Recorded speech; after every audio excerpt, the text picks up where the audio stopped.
Srinivas LSA నుంచి గోశాల ఒక 20-25 నుంచి సిక్ అయిన నిన్నటి వరకు రికవరీలో ఒక 18 పంపించాలి సార్. ఒక 4 సిక్ ఉన్నాయి. అవి కూడా 2-3 రోజులు ట్రీట్మెంట్ చేయడం వల్ల అవి కూడా బయటకు పోయే అవకాశం ఉంది. మొత్తం 32 సార్. అందులోకి వెళ్ళి ఒక 26 వరకు రికవరీ అని పంపించాయి సార్. అందువల్ల సిక్ అయినాయి కాబట్టి సపరేట్ గా మన క్యారంటైన్ లో పెట్టి తానా గడ్డి అనేది సపరేట్ చేస్తుంది. సిక్ అయిన కుక్కలు ఒక 5-6 ఉన్నాయి సార్. అవి కూడా అంటే వర్షాకాలం రావడం నిలబడి ఏంటంటే సార్ ఇట్లా చిన్న ఉన్నాయి సార్. మినిమం 2.5 years వదిలిపెట్టి ఇబ్బంది ఉండదు. కానీ మళ్ళీ 6 నెలలు 7 నెలలు అనేది మన దగ్గర వదిలిపెట్టడం వల్ల పెద్ద కొంచెం పెద్దవి ఉండడం వల్ల వాటి పొడవడం లేకపోతే ఒకటి అలాంటప్పుడు చిన్నవి రావడం వల్ల ఇబ్బంది అవుతుంది. చిన్న వస్తాయి నేను ఒక సైడ్ తీసేది అర్థాలు కలపకుండా ఒకటి బ్యారికేడ్లకు వేసి నేను ఒక వైపు వేస్తాను. ఇంకా ఓపెన్ ఉంది కదా చిన్న ఒక బ్యారికేడ్ వేసేది. మళ్ళీ మౌంటింగ్ ఎక్కువ జరుగుతుంది. పెద్ద ఉండడం వల్ల మౌంటింగ్ జరగడం వల్ల అది ఎక్కడం వల్ల ఏంటంటే ఈ వెయిట్ తక్కువగా కింద పడిపోతుంది. దాంతో కొద్దిగా సిక్ అయ్యేది. అందుకే మనం ఏం చేయాలంటే చిన్న వాటి సపరేట్ వేసి ఒక ఏరియా మన ఉన్నాయి అది బ్యారికేడ్ బట్టి చిన్న వాటి కొట్టి అలాంటి చిన్న ప్రాబ్లం ఉంది. చిన్న అంటే మనకు ఫార్మర్ ఇప్పుడు ఇచ్చిపోతున్నారు, అనారోగ్యం ఇచ్చిపోతుంది. అలాంటివి వెయిటింగ్ చేసుకోవాలి. కొంచెం 3 years సపరేట్ చేసి కిలో 1 year సపరేట్ చేస్తాం. మధ్యలో ఏం కాదు. 3 years ఏంటంటే పెద్దగా ఉంటే వాటి బుల్స్ చిన్న వాటి గుడ్డేస్తున్నాయి సార్. అందుకే బ్యారికేడ్ పెట్టి మరి దాన్ని గుర్తిస్తారు. రివల్ చేశారు గ్రేడింగ్ చేస్తాం సార్. అనారోగ్యం ఉన్న ఒక గ్రేడ్ ఒక పెట్టండి. అనారోగ్యం ఉన్న 28 ఉన్నాయో అలాగే 18 పంపిస్తారు. 18 బయట కాబట్టి వాటికి తక్కువ రాదు. ఇంకొక 6 ఉన్నాయి సార్. ఇలా అందులో ఒక 2 పర్లేదు. ఇప్పుడు సరైన నడుస్తుంది అంటే 3 times సార్. ఇప్పుడు మళ్ళీ మధ్యాహ్నం 1 to 2 మధ్యలో మళ్ళీ ఈవినింగ్ 5 to 6 మీరు పద్ధతి ప్రకారం మెడిసిన్ కూడా అవైలబుల్ ఉంది. మెడిసిన్ కూడా అవైలబుల్ ఉంది. ఇక మేము 8 మంది 9 మంది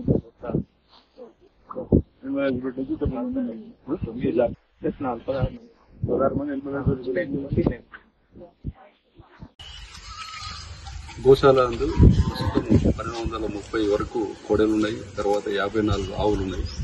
వీటన్నిటి సంరక్షణ కూడా రెన్యువల్ హస్బెండరీ డిపార్ట్మెంట్ వారితో కోఆర్డినేట్ చేసుకుని చేయడం జరుగుతుంది.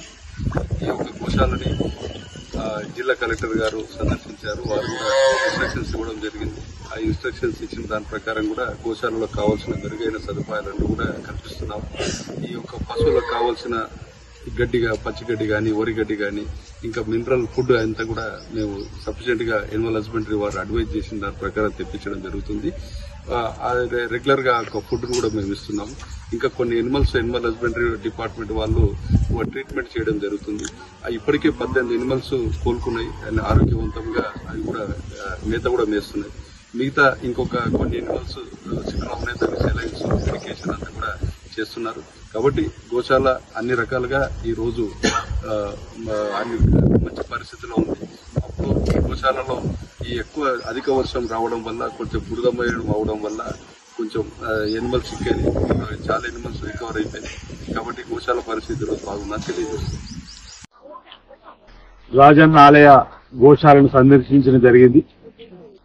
ఇటీవల కొన్ని కోడెలు అనారోగ్యంతో మరణిస్తున్న సందర్భంలో ప్రభుత్వం పక్షాన గౌరవ ముఖ్యమంత్రి శ్రీ రేవంత్ రెడ్డి గారు కూడా వాకప్ చేసి రాష్ట్ర స్థాయి అధికారులను కూడా పంపడం, పశు సంవర్ధక శాఖకు సంబంధించినటువంటి అధికార యంత్రాంగం కూడా ఇక్కడ రావడం, జిల్లా కలెక్టర్ గారి ఆధ్వర్యంలో అదేవిధంగా రాజన్న ఆలయ ఈవోకు సంబంధించినటువంటి సిబ్బందితో పాటు రాజన్న గోశాల ఉన్నటువంటి కోడెలకు గోవులకు సంబంధించినటువంటి పరిరక్షణకు సంబంధించిన కార్యక్రమాలు చేస్తున్న సందర్భంలో కొన్ని మరణించడం బాధాకరమైన మాటలు కూడా పలు సందర్భాలు చెప్పి వాటిని కాపాడేటువంటి ప్రయత్నం చేసిన సందర్భంలో సీజనల్ వ్యాధులు వర్షాకాలం రావడంతో ఇప్పుడు ఇంతకుముందే డాక్టర్స్ చెప్తున్నారు, పశు సంవర్ధక శాఖకు సంబంధించిన డాక్టర్లు చెప్పిన విధంగా లంపీ స్కిన్ వ్యాధి అనేది ముద్ద చర్మం వ్యాధి ఉన్నటువంటి కోడలు ఇందులో కొత్తగా రావడంతో కూడా కొంచెం ఇబ్బంది అయినటువంటి సందర్భంలో మాట చెప్పిన సందర్భంలో 1200 పైన కోడలకు కూడా అన్నిటికీ వ్యాక్సిన్ ఇవ్వడం ఇంచుమించు 16 మంది వైద్య బృందానికి సంబంధించినటువంటి వారందరూ కూడా ప్రతినిత్యం ఈ కోడలను గోవులను కాపాడే ప్రయత్నంలో వాటికి వారిచ్చిన సూచన స్థలాలతో కూడా పచ్చి గడ్డి గాని ఎండుగడ్డి గాని అదేవిధంగా మినరల్స్ తో కూడినటువంటి వాటిని కూడా వాటికి ఆహారంగా అందించేటువంటి కార్యక్రమం కూడా చేస్తున్నప్పటికీ కొన్ని కోడలు మరణించడం విషాదకరం బాధాకరం. ఈ సంఘటనను పునరావృతం కాకుండా చూడాలని చెప్పని ప్రభుత్వ పక్షాన తగు చర్యలు తీసుకోవాలని చెప్పని ప్రయత్నం చేస్తా ఉన్నాం. ఇప్పటికీ ఇంచుమించు 18 నుంచి 26 కోడలు మళ్లీ తిరిగి యథాస్థితికి వచ్చి మేత మేస్తున్నాయని చెప్పని కూడా చెప్పడం జరుగుతూ ఉంది. మరో 4 ఒక క్వారంటైన్ లో ఒక 2 మరో క్వారంటైన్ పెట్టి వాటి కూడా చికిత్స అందిస్తామని చెప్పని అవి కూడా కోలుకునే మళ్లీ యథాస్థాయికి తిరుగుతాయని చెప్పని చెప్పడం జరుగుతూ ఉంది.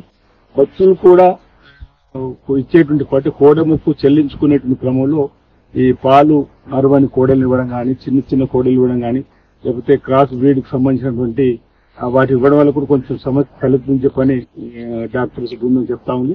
భక్తులు కూడా అవేర్నెస్ చేసే కార్యక్రమం కూడా తీసుకొని చిన్న వాటికి కూడా గ్రేడింగ్ చేసుకుని ఓవైపు పెట్టే విధంగా అసలు ఈ గోశాలను సువిశాలమైన ప్రదేశాలు కూడా ఏర్పడేస్తే బాగుంటుందని ఇటీవల నేను గౌరవ ముఖ్యమంత్రి రేవంత్ రెడ్డి గారిని కలిసినప్పుడు వారు చెప్పడం జరిగింది. ఇప్పుడు రంగారెడ్డి జిల్లా మోయినాబాద్ లో చక్కటి గోశాలను పెద్ద ఎత్తున చేసే క్రమంలో వేములవాడ దగ్గర కూడా పెద్ద గోశాలకు సువిశాలమైన స్థలం చూడాలని చెప్పని వారు చెప్పడం జరిగింది, కోరడం జరిగింది. వెంటనే కలెక్టర్ గారు కూడా చెప్పడం జరిగింది. సువిశాలమైనటువంటి దానిలో గోశాలు తీసుకురావడం కోసం మేము ప్రయత్నం చేస్తామని. ఇది భక్తుల నమ్మకానికి విశ్వాసానికి ప్రతీక కోడెమొక్కు. అలాంటి కోడెలకు సంబంధించిన అంశం వచ్చినప్పుడు కూడా రాజకీయం చేయడానికి కోసం ప్రయత్నం చేస్తున్న వారికి నేను ఒకటే చెప్పదలుచుకుంటున్నాను. అంటే ఇది రాజన్న ఆలయానికి సంబంధించిన భక్తుల విశ్వాసానికి సంబంధించినటువంటి ముఖ్యమంత్రి రేవంత్ రెడ్డి గారి ఆధ్వర్యంలో ఫౌండేషన్ తో వేసుకున్నాం. ఆలయ దేవాలయంతో కూడా గోశాలకు సంబంధించినటువంటి దాన్ని కూడా పెద్దగా చేయాలని చెప్పినటువంటి కార్యక్రమం తీసుకుంటా ఉన్నాం. భవిష్యత్తులో కూడా గోశాలకు సంబంధించినటువంటి ఇక్కడ ఎలాంటి ఇబ్బంది తలెత్తకుండా చేయాలని చెప్పిన నిర్ణయం తీసుకుంటా ఉన్నాం. ఇక్కడ ఇంచుమించు 1230 కోడలు ఉన్న సందర్భంలో ఇటీవల ప్రభుత్వ పక్షాన కూడా ఈ రైతులకు అందివ్వాలని చెప్పని నిర్ణయం తీసుకున్నాం. ఆ రైతులు ఇప్పటికే చాలా మంది ఆన్లైన్ లో కానీ ఆఫ్లైన్ లో కూడా దరఖాస్తు పెట్టుకున్నారు. వీలైనంత తొందరగా వాటిని కూడా రైతులకు పంపిణీ చేసే కార్యక్రమం. దాని ద్వారా వారికి కూడా ఉపాధి వ్యవసాయం చేసుకోవడానికి కోసం చేదోడుగా కూడా రాజన్న కోడలను ఇచ్చిన వాళ్ళు ఇదివరకు మనం మొదటి దశలో 10 మాసాల క్రితం చాలా 1000 పైనే ఇవ్వడం జరిగింది. ఇప్పుడు కూడా ఇందులో నుంచి వాటిని కూడా ఇచ్చేటువంటి ఏర్పాటు చేస్తాం. మరో 3-4 రోజుల తర్వాత ఆ కార్యక్రమం కూడా మొదలవుతుంది. ఇక్కడ గోశాలకు సంబంధించినటువంటి ఏర్పాట్లలో ఎక్కడన్నా ఇబ్బందులు ఉంటే వాటి అధిగమించే కార్యక్రమం ఎప్పటికప్పుడు చేస్తూ ముందుకు పోతున్న సందర్భం. ఇక్కడ ఎవరు కూడా ఇలాంటి గోశాలలో జరిగేటువంటి దానిపైన అనుమానాలు పెట్టుకోవాల్సిన అవసరం లేదన్నమాట. ఈ సందర్భంగా తెలియజేస్తూ ప్రభుత్వం కృతనిశ్చయత ఉందన్నమాట. అంటే మన సంస్కృతిని కాపాడడం, భక్తుల విశ్వాసాన్ని కాపాడడం, భక్తులకు సంబంధించినటువంటి ఎలాంటి తలెత్తకుండా చూసేటువంటి కార్యక్రమం ఈరోజు చేసుకుంటూ భవిష్యత్తులో మరింత ముందుకు పోతాం అన్నమాట. ఈ సందర్భంగా మీకు తెలియజేస్తూ ప్రస్తుతానికి పశుసంవర్ధక శాఖకు సంబంధించినటువంటి బృందం చెప్పిన సూచనలు సలహాలు దేవాదాయ శాఖ తరఫున ఈవో గారు అధికారులందరూ కూడా పాటిస్తాను. జిల్లా కలెక్టర్ గారు కూడా 2-3 మార్లు రావడం పరిశీలించడం, వారికి ఉన్నటువంటి అనుభవంతో గోశాల ఉన్నటువంటి వారికి ఎలాంటి అనారోగ్యాన్ని తలెత్తకూడదు. ఎందుకంటే వానాకాలం సీజన్ ప్రారంభమైంది కాబట్టి ఈ సీజన్ లో వచ్చే వ్యాధులను తట్టుకునే విధంగా కూడా ఏర్పాటు చేయాలని. ఎక్కువ సంఖ్యలో కోడలు ఉన్నప్పుడు ఇంతకుముందు వాళ్ళు చెప్పినట్టు ముద్ద చర్మ వ్యాధి ఒకదానికి వస్తే మరో దానికి అంటుకునేటువంటి ప్రమాదం ఉంది.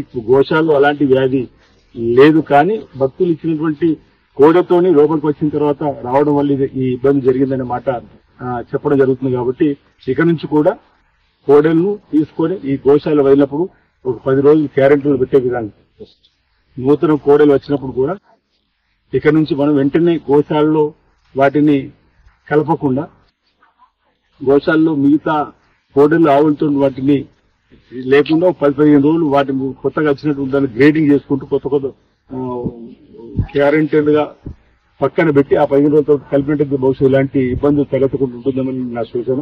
అది పాటించాలని చెప్పని గ్రేడింగ్ చేసుకుంటూ ఆ విధంగా పోతే బాగుంటుందనేటువంటి మాటను కూడా ఈ సందర్భంగా అధికార యంత్రాంగం చెప్తూ రాబో రోజుల్లో గోశాలను సువిశాలమైనటువంటి గోశాలలో ఏర్పాటు చేసే విధంగా ప్రయత్నం చేస్తాం.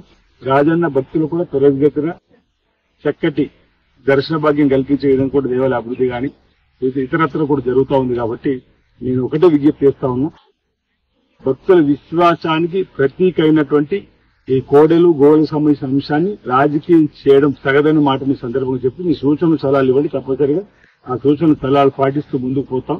ఈ రోజు ఇక్కడ జరిగినటువంటిది ఘటనలు ఏవైతే ఉన్నాయో మేము కూడా బాధపడి వాటికి సంబంధించి జరగడం ఇలా బాధాక్రమం చెప్పినటువంటి కూడా చూస్తూ ఇలాంటి జరగకుండా చూసే కార్యక్రమం కూడా చేస్తూనే ఉన్నమాట ఈ సందర్భంగా భక్త సమాజం గుర్తించాలని చెప్పని ఈ సందర్భంగా విజ్ఞప్తి చేస్తా ఉన్నాం.